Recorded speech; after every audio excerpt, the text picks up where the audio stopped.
Magandang umaga mga kaibigan. Yan po, kung makikita nyo, katatapos lang po natin magpatuka at bigla pong bumuhos ang malakas na ulan. Yan, tingnan nyo po, baha po agad. At yan po sinasabi ko na pagkatapos ng ilang araw na napakagandang panahon, uulan na naman. Baka ngayong linggo ito mag-ulanin na naman. Hindi tayo makakapagpaligo ng manok. Ibinaba pa naman natin yung ating ilang manok dito sa sa scratch pen. Yan, ang mahalaga ay hindi sila mababasa ng ulan kahit mabasa yung kanilang tinutungtungan. Okay, nyo, biglang buhos kanina. Kulimlim na naman kanina, madilim-dilim na, pero akala ko ambon-ambon lang, tapos ngayon biglang buhos. Yun po yung masama sa ating mga alaga. Mainit tapos biglang bubuhos ang ulan. Update ko kayo mamaya kung anong mangyayari, kung tuloy-tuloy yan maghapon o hindi. Maraming salamat po. Ayun na nga mga kaibigan, kita nyo naman ngayon tanghali ang init na uli ng panahon. At yan po yung isa sa pinakamalalang kalaban ng ating mga alaga, yung ulan init. Yan po nakakapagdala sa kanila ng sakit, halak, yung sipon at iba pang sakit. Kita nyo kanina ang lakas ng ulan, ngayon naman ang tingkad na uli ng sikat ng araw.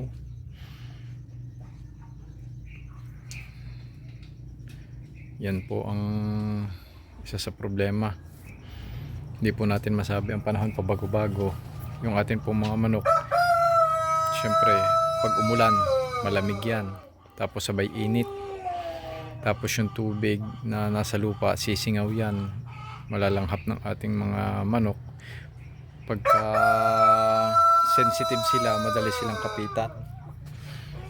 Kaya yan po pag-ingatan natin. Iba-iba po itong ating mga native at upgraded. Ilan na pong bagyo, ilan na pong summer ang nalampasan nila. Matitibay po sila. Ito po ang problema natin, itong ating mga Brahma, yung ating ibang heritage. Masyado po silang sensitive sa pabago-bago ng panahon. Kaya yan po ang ating pag-iingatan. Bukas ng umaga po ay magbabacterial flushing ulit tayo ng Premoxil para sigurado tayo, maagapan na natin bago pa po magkaroon ng sintomas. Nga po pala, yung ating mga 3.7 liters na lalagyan ng Sunrox na ginagamit natin tuwing hapon, na pinagbababada natin ng mga painuman at patukaan ng ating mga alaga, ay ginagawa po natin yan waterer dito sa ating mga native, at saka dito po sa ating mga kulungan na hindi natin nalalagyan ng waterer na maliliit. Katulad nito, wala pong pagsasabitan. Itong isang to wala din. At saka po yung iba nating kulungan na hindi pwedeng sabitan ng patubigan, hindi katulad nito. Pansin nyo yan, katulad yan meron, dahil ito po ay built-in yung na po, binili ko na cage. Bale 2023, tatlong taon na silang mahigit itong ating mga cage. Bale itong ating tangkal 3 taon na rin. Summer ko pa ito binili 2023. Yan, bale kung di ako nagkakamali 5K silang dalawa.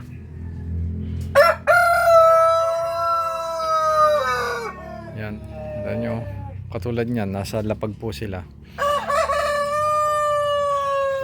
Mas iba-iba po dito dahil hindi po directly naiinitan dahil ng ating mga puno. Pagka po direct, yun po ang problema. Init lamig.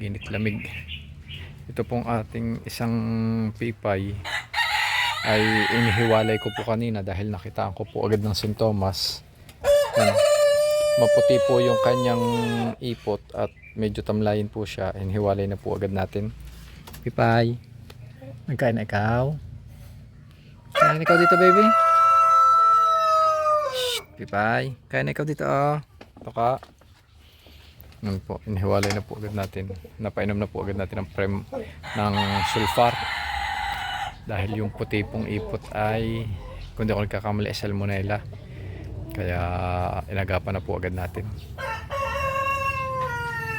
So, yun po. At ito nga po palang natin. Ito po pala yung ating pakain sa ating mga sisiw. Ito. Salto Baby Stag Developer. Ito po. Yan. Dito po sa ating mga IG, dito po sa ating Light Brahma, sa ating BPR.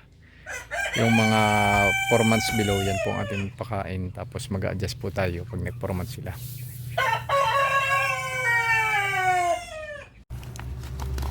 Bale, ito po ay good for 2 to 3 days lang sa ating mga alaga. Yan.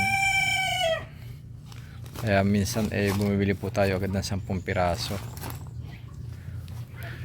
Maganda po sana kung dire-diretso ang init, kaso ulan init, napakadelikado po. Ito po yung ating mga tanim ng Madre de Agua. Pinapakain po natin sa ating mga native.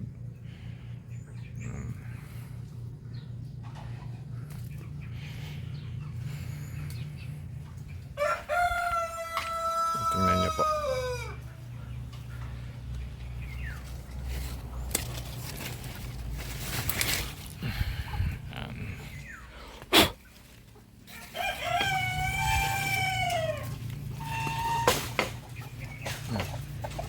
Yan. Pinuntahan po agad nila. Tinutuka po agad nila. Ito naman po mga anak ni Mocha na to.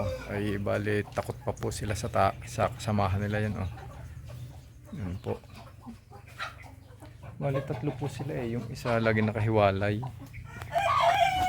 Bali nandito siguro yun sa likod.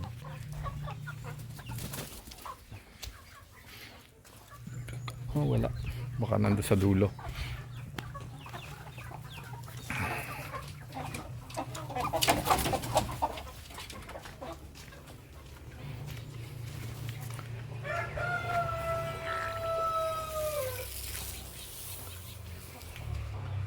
Ay, ito po. Yan.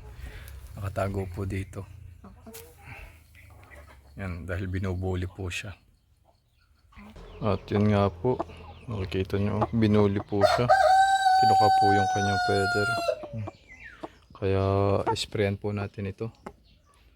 Quick heal. Yan. So, yan po. Sprayan po natin. At sa kasamang palad, kailangan na po natin silang ibalik sa tangkal. Hindi ko po inaasahan na gaganunin nila to eh. Kawawa naman. Yung dalawa po nating kapatid niya nandun lagi sa taas eh.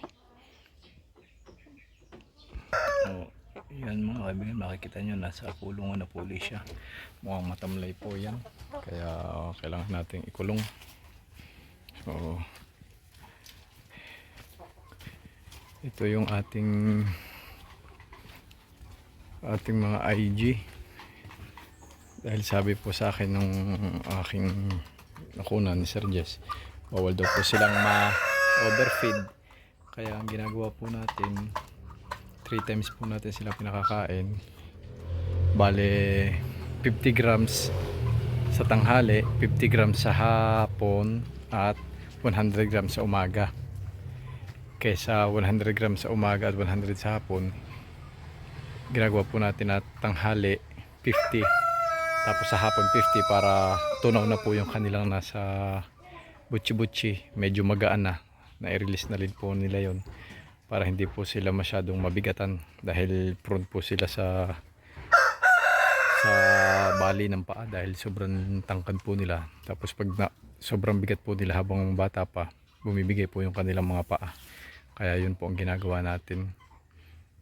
Bali 3 times tayo magpakain. So, yan muna po ang ating update for today. Subukan po ulit natin maglinis dito. Ang dami po talagang patak-patak ng dahon. Namamatak po itong dahon ng ating aratilis. So, yun po. Maraming salamat po sa patuloy na pagsubaybay at panonood.